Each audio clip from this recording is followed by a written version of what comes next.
ಮಳೆಯ ಅಬ್ಬರಕ್ಕೆ ಹೆಸ್ಕಾಂಗೆ ನಷ್ಟದ ಹೊಡೆತ ಭಾರಿ ಪ್ರಮಾಣದಲ್ಲಿ ಆಗ್ತಾ ಇದೆ.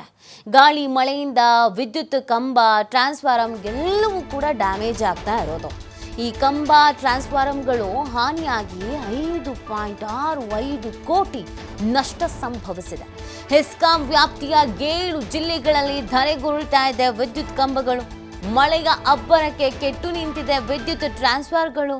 ಹೆಸ್ಕಾಂ ವ್ಯಾಪ್ತಿಯಲ್ಲಿ ಬರುವಂತಹ ಧಾರವಾಡ, ಗದಗ, ಹಾವೇರಿ, ಬೆಳಗಾವಿ, ವಿಜಯಪುರ, ಬಾಗಲಕೋಟೆ, ಉತ್ತರ ಕನ್ನಡ ಜಿಲ್ಲೆಗಳು 7 ಜಿಲ್ಲೆಗಳಲ್ಲಿ ಮಳೆ ಗಾಳಿಯಿಂದ ನೆಲ ಕಚ್ಚಿ ಹೋಗ್ತಾ ಇದೆ.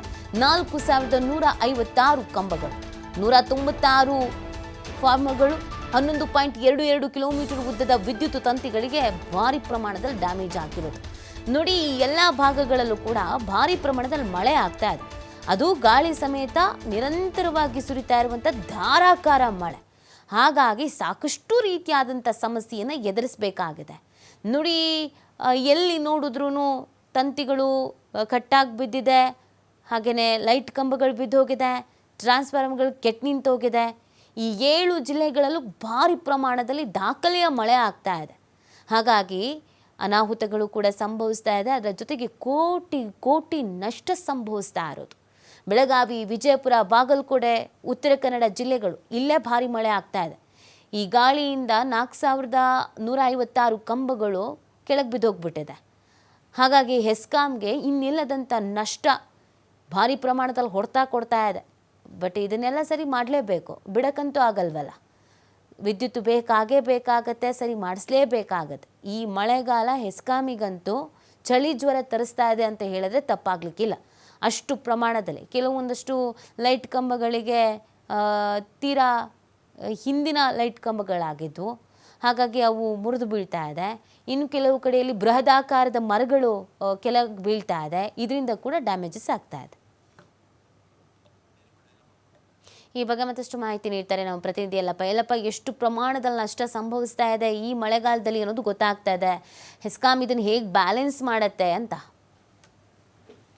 ನೀತಿ ಪ್ರತಿ ವರ್ಷವೂ ಸಹ ಇಲ್ಲಿ ಅಂತಂದ್ರೆ ಮಳೆ ಆದಾಗ ಜನಜೀವನ ಇಲ್ಲಿ ಅಂದ್ರೆ ಅಸ್ತವ್ಯಸ್ತ ಆಗೋದು ಸಾಮಾನ್ಯ. ಅದರಲ್ಲಿ ಉತ್ತರ ಕರ್ನಾಟಕ ಭಾಗದ ಏನು 7 ಜಿಲ್ಲೆಗೆ ಬೆಳಕು ನೀಡುವಂತಹ ಸಂಸ್ಥೆ ಇಲ್ಲಿ ಅಂತಂದ್ರೆ ಹೆಸ್ಕಾಂ. ಈ ಒಂದು ಸಂಸ್ಥೆಗೆ ಇವತ್ತು ಕಗ್ಗತ್ತಲು ಆವರಿಸಿದೆ.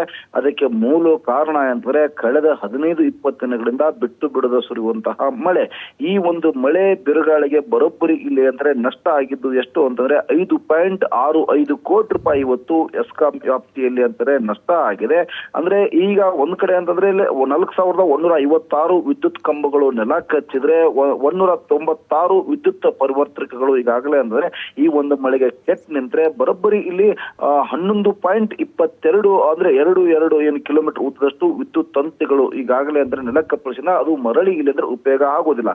ಹೀಗಾಗಿ ಅದರಲ್ಲಿ ಈ ಮಳೆ ಒಂದು ಹೊಡೆತಕ್ಕೆ ಯಾವ ಮಟ್ಟಿಗೆ ಅಂತಂದ್ರೆ ಉತ್ತರ ಕರ್ನಾಟಕ ಅಂದ್ರೆ ಉತ್ತರ ಕನ್ನಡ ಮತ್ತು ಅಂದ್ರೆ ಉತ್ತರ ಕನ್ನಡ ಭಾಗದಲ್ಲಿ ಬರುವಂತಹ ಯಲ್ಲಾಪುರ, ಮುಂಡಗೋಡ, ಹಳಿಯಾಳ, ಶಿರಸಿಯಲ್ಲಿ ಅತಿ ಹೆಚ್ಚು ಇಲ್ಲಿ ಅಂದ್ರೆ ಮಳೆ ಆಗ್ತಾ ಇರೋದ್ರ ಅಲ್ಲೇ ಇಲ್ಲಿ ಅಂದ್ರೆ ಹಾನಿ ಆಗ್ತದೆ. ಅಂದ್ರೆ ಉತ್ತರ ಕನ್ನಡ ಜಿಲ್ಲೆಯ 1802 ವಿದ್ಯುತ್ ಕಂಬಗಳು ಬಿದ್ದಿವೆ, 126 ವಿದ್ಯುತ್ ಪರಿವರ್ತಕಗಳು ಅಲ್ಲಿ ಅಂದ್ರೆ ಹಾನಿಯಾಗಿವೆ. ಅಂದ್ರೆ 5.49 ಇಲ್ಲಿ ಕಿಲೋಮೀಟರ್ ವಿದ್ಯುತ್ ತಂತಿ ಇಲ್ಲಿ ಹಾಳಾಗಿರೋದು. ಅದು ಇದೊಂದು ಮಲೆನಾಡ ಪ್ರದೇಶವಾಗಿದ್ರೆ ಅಲ್ಲಿ ಮಳೆ ಹೆಚ್ಚು ಆಗುತ್ತೆ. ಹೀಗಾಗಿ ಆ ಉತ್ತರ ಕನ್ನಡ ಅಂದ್ರೆ ಇದೇ ಹೆಸ್ಕಾಂ ವ್ಯಾಪ್ತಿಗೆ ಒಟ್ಟು 7 ಜಿಲ್ಲೆಗಳು ಬರ್ತವೆ. 7 ಜಿಲ್ಲೆ ವ್ಯಾಪ್ತಿಯಲ್ಲಿ ಉತ್ತರ ಕನ್ನಡದಲ್ಲಿ ಅತಿ ಹೆಚ್ಚು ಆದ್ರೆ ಬೆಳಗಾವಿಯಲ್ಲಿ ಇದರ ಅರ್ಧದಷ್ಟಾಗಿದೆ. ಹೀಗಾಗಿ ಒಂದ್ ಕಡೆ ಅಂತಂದ್ರೆ ಈಗ ಕಳೆದ 15 ದಿನಗಳಿಂದ ಹೆಸ್ಕಾಂ ಸಾಕಷ್ಟು ಇಲ್ಲಿ ಹತ್ರ ಹರಸಾಹಸವನ್ನ ಮಾಡ್ತದೆ. ವಿದ್ಯುತ್ ವ್ಯತ್ಯಯದಲ್ಲಿ ಯಾವುದೇ ರೀತಿಯಾಗಿ ಇಲ್ಲಿ ಅನಾಹುತ ಆಗ್ಬಾರ್ದು ಮತ್ತು ಇಲ್ಲಿ ಹತ್ರ ವಿದ್ಯುತ್ ವ್ಯತ್ಯಯದಲ್ಲಿ ತೊಂದರೆ ಆಗ್ಬಾರ್ದು ಅಂತೇಳಿ ಸಾಕಷ್ಟು ಪ್ರಯತ್ನ ಮಾಡ್ತಿದ್ರು ಸಹಿತ ಇಲ್ಲಿ ಮಳೆ ಗಾಳಿ ಏನಾಗ್ತಾ ಇದೆ, ಬಿರುಗಾಳಿ ಆಗ್ತಾ ಇದೆ. ಹೀಗಾಗಿ ದಿನಂಪ್ರತಿ ಇಲ್ಲಿ ವಿದ್ಯುತ್ ಕಂಬಗಳು ನೆಲ ಕಸ್ತಿವೆ, ಅವುಗಳನ್ನ ಸರಿ ಮಾಡೋದು ಸಹಿತ ಅದರಲ್ಲಿ ಮಲೆನಾಡು ಭಾಗ ಆಗ್ತದೆ. ಅಂದ್ರೆ ಧಾರವಾಡ ಜಿಲ್ಲೆಯ ಕಲಘಟಗಿ, ಅಳ್ಳಾವರ ಮತ್ತು ಬೆಳಗಾವಿನ ಕೆಲವೊಂದಿಷ್ಟು ಭಾಗ ಏನು ಖಾನಾಪುರ ಭಾಗ ಅಂತ ಹೇಳ್ತೀವಿ, ಅಲ್ಲಿ ವಿದ್ಯುತ್ ವ್ಯತ್ಯಯ ಇವತ್ತು ನಿರಂತರ ಆಗುತ್ತಲೇ ಇದೆ. ನೀತಿ. ಓಕೆ, ಥ್ಯಾಂಕ್ ಯು ಯಲ್ಲಪ್ಪ ತಮ್ಮ ಡೀಟೇಲ್ಸ್ಗಾಗಿ.